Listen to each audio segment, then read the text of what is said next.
সন্ত্রাসী কার্যক্রম চালিয়েছে সেই গোপালগঞ্জের গোপালীরা তারা নাকি আমাদেরকে হুমকি দেয় আমরা গোপালগঞ্জ আমরা যাইতে পারবো না। যে সরকারকে আমরা নিরপেক্ষ সরকার বলতেছি সেই সরকারের আমলে যদি রাজনৈতিক দলগুলা গোপালগঞ্জের মতো জায়গায় প্রোগ্রাম কর্মসূচি না করতে পারে আমার তো মনে হয় না রাজনৈতিক দল ক্ষমতায় আসলে ওই জায়গাগুলা আর কখন স্বাধীন হবে। জুলাইয়ে যেভাবে আমরা একসাথে এই বাংলাদেশকে স্বাধীন করেছি এই ব্লকেট কর্মসূচির মাধ্যমে ঠিক একই ভাবে প্রয়োজনে গোপালগঞ্জকে আওয়ামী লীগ ছাড়া করবো ইনশাআল্লাহ।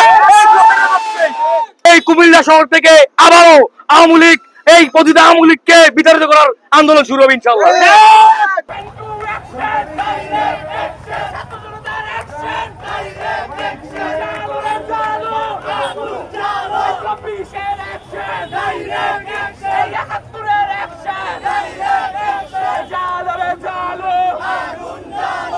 এই ব্লকের কারণ কি ছিল তাহলে সেটা অবশ্যই দুঃখজনক হবে, কারণ আপনারা সবাই দেখেছেন দিনের আলোর মতো স্বচ্ছ যে গোপালগঞ্জে গতকালকে থেকে আমাদের কর্মসূচি ছিল লং মার্চ টু গোপালগঞ্জ, যেটা আমাদের জুলাই পদযাত্রার একটা অংশ ছিল জাতীয় নাগরিক পার্টির। সেখানে আমাদেরকে কেন নিরাপত্তা নিয়ে যাইতে হবে? গোপালগঞ্জ কি বাংলাদেশের বাইরে আছে? বাংলাদেশের একটা সাধারণ নাগরিক সে দেশের একটা জায়গায় যাবে, সেই দেশের জায়গায় গিয়ে তার রাজনৈতিক কর্মকাণ্ড সে পরিচালনা করবে।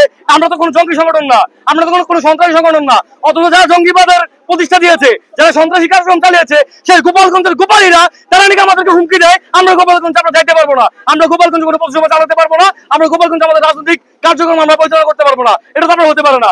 এই ইন্টারিম সরকার থাকার পরেও যে সরকারকে আমরা নিরপেক্ষ সরকার বলতেছি সেই সরকারের আমলে যদি রাজনৈতিক দলগুলা গোপালগঞ্জের মতো জায়গায় প্রোগ্রাম কর্মসূচি না করতে পারে আমার তো মনে হয় না রাজনৈতিক দল ক্ষমতায় আসলে ওই জায়গাগুলা আর কখন স্বাধীন হবে। আমরা এই জায়গা থেকে স্পষ্ট করে বলতে চাই 2024-এ জুলাইয়ে যেভাবে আমরা একসাথে এই বাংলাদেশকে স্বাধীন করেছি এই ব্লকেট কর্মসূচির মাধ্যমে ঠিক একই ভাবে প্রয়োজনে গোপালগঞ্জকে আওয়ামী লীগ ছাড়া করবো ইনশাআল্লাহ।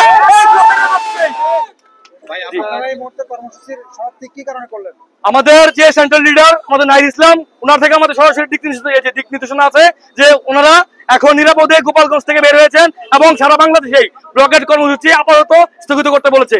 কিন্তু আমরা এখান থেকে স্পষ্ট হুঁশিয়ারি দিতে চাই, আমরা মনে করি এই বিপ্লবের রাজধানী হচ্ছে কুমিল্লা।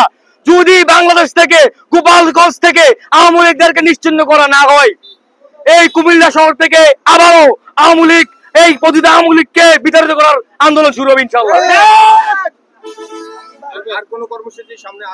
আমাদের সেন্ট্রাল ডিরেকশন যেভাবে আমাদেরকে কর্মসূচি পালন করার জন্য বলবে ঠিক ওইভাবে আমাদের কর্মসূচিকে পরিচালিত হবে ইনশাআল্লাহ। এখানে একদম যদি ক্লিয়ার করে বলি ফ্যাসিবাদ বিরোধী ঐক্যের সকলেই এখানে উপস্থিত ছিল। ছাত্রদল বলেন, ছাত্র শিবির বলেন, সাধারণ শিক্ষার্থী বলেন, এনসিপি বলেন, বিএনপি বলেন, জামাত বলেন, গণ অধিকার পরিষদ বলেন এবং আলেম ওলামা সমাজ, আমাদের বৈষম্য বিরোধী ছাত্র আন্দোলন, এই পার্টি সবাই এখানে স্বাচ্ছন্দ্যভাবে আসছে। কাউকে এখানে আমাদের কোনো কর্মসূচিতে টাকা দিয়ে প্রোগ্রাম করা লাগে না, টাকা দিয়ে মানুষকে আনা লাগে না। ছাত্র জনতার আন্দোলন ছাত্র জনতায় ঠিক করে, ছাত্র জনতায় সফল করে। এখন শহর মুখ হচ্ছে আমরা নামাজ করবো ইনশাআল্লাহ।